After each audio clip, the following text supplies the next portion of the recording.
ఇంకో పక్కన ఎన్టీ రామారావు గారు రాజకీయాల్లో ప్రవేశించిన ప్రాంతం ఈ యొక్క గుడివాడ. మొట్టమొదటిసారిగా ఎమ్మెల్యే అయింది ఈ గుడివాడ నుంచి. రాజకీయాలకు కొత్త నిర్వచనం చెప్పిన అన్నగారి రాజకీయ ప్రస్థానం ఇక్కడి నుంచే మొదలైంది.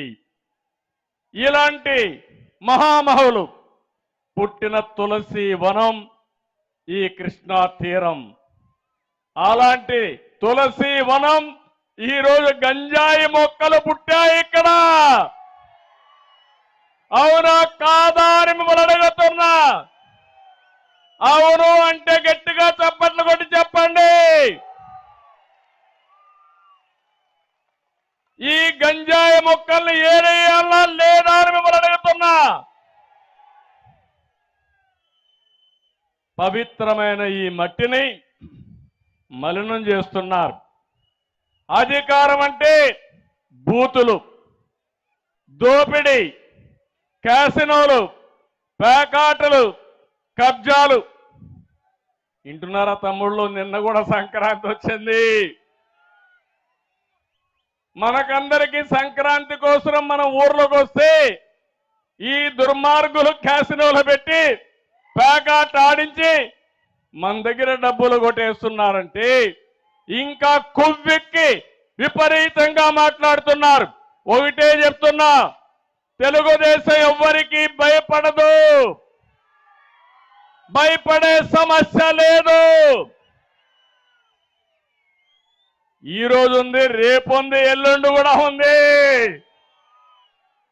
తొందరలో చెప్తాను మీ అందరి కథ. వదిలిపెట్టం, జాగ్రత్తగా ఉండమని హెచ్చరిస్తున్నా. మంచిగా మీ పని చేయండి, మేము కూడా సహకరిస్తాం. మీరు చేసిన రౌడీయిజం, మీరు చేసిన అరాచకాలు గుర్తు తెచ్చుకుంటే రక్తం పొంగుతుంది. 15 సంవత్సరాలు నేను అధికారంలో ఉన్నా. ఎన్టీ రామారావు గారు 8 సంవత్సరాల అధికారం ఉన్నారు. 22 సంవత్సరాలుగా మనం కూడా ఆలోచించుంటే ఈ గంజాయి మొక్కలు పెరిగేటి ఆ తమ్ముళ్ళు అని మిమ్మల్ని అడుగుతున్నా. ఇంకో పక్క ఒక ముఖ్యమంత్రి పదవికి అర్హత లేని వ్యక్తి ముఖ్యమంత్రి అయ్యాడు.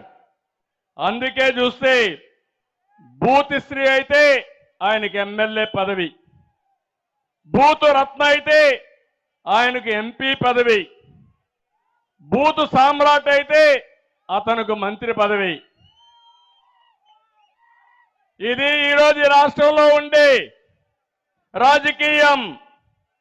ఎంపీ అంటే పార్లమెంట్లో మాట్లాడి కేంద్రాన్ని మెప్పించి 1-2 ప్రాజెక్టులు తేవాలి.